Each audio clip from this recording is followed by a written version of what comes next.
$15,000. That's the going rate to drill a well on most properties in North America. And I'm about to show you a machine that pumps water out of the ground, uphill, with no electricity, no fuel, and only 2 moving parts for about the price of a nice dinner. Today I'm going to teach you what it is, how to build one from hardware store pipe, and a couple of valves, and the single mistake that makes almost everyone's version shatter within a week. $20 of plumbing against a $15,000 drill bill. That's the collision we're working with. Stick with me until I get to the air chamber, because that's the part almost nobody builds right, and it's the difference between a pump that runs for years and one that cracks in the first night.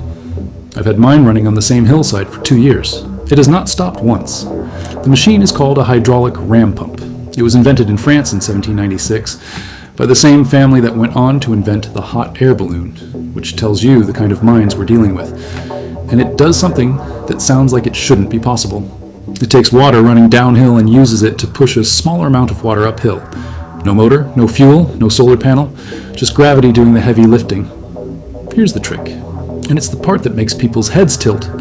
When water falls through a pipe and you suddenly stop it, that moving water doesn't just stop, it slams. The whole column of water, every liter of it that's already moving, piles into that closure at once, and the pressure spike is enormous. It's called a water hammer, and plumbers spend their whole careers trying to prevent it because it can burst pipes and wreck fittings. This pump is the only machine I know that turns water hammer from a problem into a job. Now I have to destroy a myth before we go any further, because it's the reason most people stop reading the moment they hear the word pump.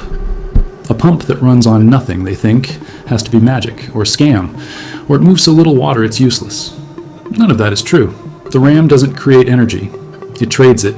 It takes a lot of water falling a short distance and converts that into a little bit of water rising a long distance. It loses about 90% of what comes in as waste, and that waste just flows right back down the hill. But the 10% it keeps, it will push up to 10 times the height of the original fall. A 3-meter drop can push water 30 meters uphill. Not fast, not in huge volume, but forever, and for free. Let's talk about what's actually inside one, because it's absurdly simple. There are 2 valves and 1 sealed chamber. The drive pipe brings water in from a source above the pump, a spring, a stream, a creek. The water runs through and out the waste valve, a one-way flap held shut by its own weight and a spring. Water pours out the waste valve, picking up speed, and as it speeds up, the drag on that flap overcomes the spring and the flap slams shut. That slam is the water hammer. The entire column of water, all the momentum it built up in that pipe, has nowhere to go except through the second valve, the delivery valve, which only opens one way, into the air chamber. The water gets forced up into that sealed chamber, compressing the air trapped inside like a spring. The air then pushes back, driving the water out of the chamber, up the delivery pipe, and on toward wherever you need it. A tank, a house, a garden. Then the pressure drops, the waste valve flaps open again, water pours out again, and the whole cycle restarts. Bang, open, bang, open. A few dozen times a minute. Every single time a little pulse of water gets driven uphill, it runs until the creek runs dry, which, for most people with a decent spring, is basically never.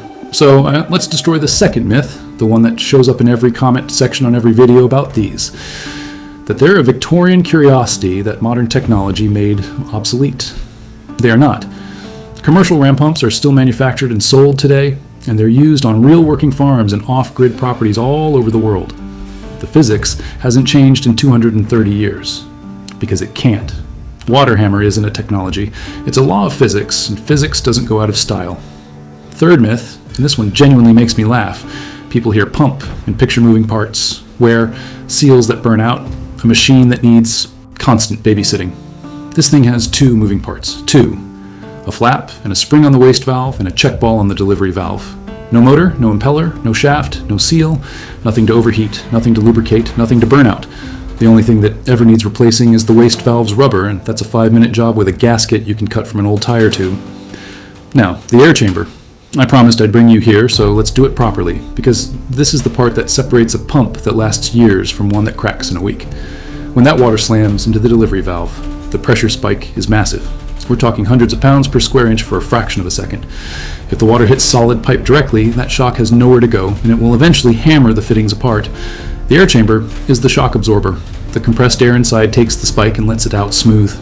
Build it too small, or with no air in it at all, and you might as well be hitting your pipe with a sledgehammer 100 times a minute. That's the failure almost everyone hits. It's not the pump that's broken, it's the missing spring. If you've made it this far, You're exactly the kind of person I build these for, so real quick, if you're not subscribed, hitting that button costs nothing, and it genuinely helps me keep making these. And for the members who've joined, thank you. That membership is how I get to make the videos that never hit the public feed, the experiments and builds I'm still testing. Alright, back to the valves. Fourth myth, and this one is the most dangerous because it's the one people actually act on. The idea that you can hook up any pipe and any valve and call it. The drive pipe's length and diameter matter enormously. The water needs enough room and enough distance to build up real momentum before it hits that waste valve. Too short a drive pipe and the column never gets moving fast enough, and the pump just dribbles. Too long, and the water hammer is violent enough to wreck things. There's a real ratio between the fall height and the drive pipe length, and ignoring it is why half the DIY versions posted online are disappointing. It's not that the pump doesn't work, it's that the pipe feeding it was set up wrong. And that brings me to the money, because this is the number that should make your brain do the math. The cheapest functioning ram pump you can build from scratch is somewhere around $20 to $50 in pipe, valves, and fittings. A commercially engineered unit runs a couple hundred. The alternative, drilling a well, $15,000. And here's the thing about a well. It's not a one-time cost. There's the pump, the pressure tank, the wiring, the electricity to run it every single month forever. The ram pump's monthly electricity bill is zero. Its fuel bill is zero. Its maintenance bill is, in a good year, the price of a gasket. Let me money talk doesn't mean anything. A standard well pump serving a modest household can pull a few $100s a year in electricity, and the submersible pump's tank and controls will need replacing every few years at a couple hundred a pop. Over a decade, a well and its upkeep can quietly eat 5 figures. The ram pump, installed once on land with a reliable spring, costs $20 and produces water for the rest of your life. Not per month, ever. There's a reason the communities that built their whole water supply around these things treat them like a fixed asset you install once and forget. They're not gadgets, they're infrastructure. They're the closest thing to a perpetual motion machine that's actually real. The only reason they're not in every backyard is that they need 2 things most suburban lots don't have. A water source above the pump and a place to run the uphill delivery. On any piece of land with a slope and a spring, though, they're essentially free water forever.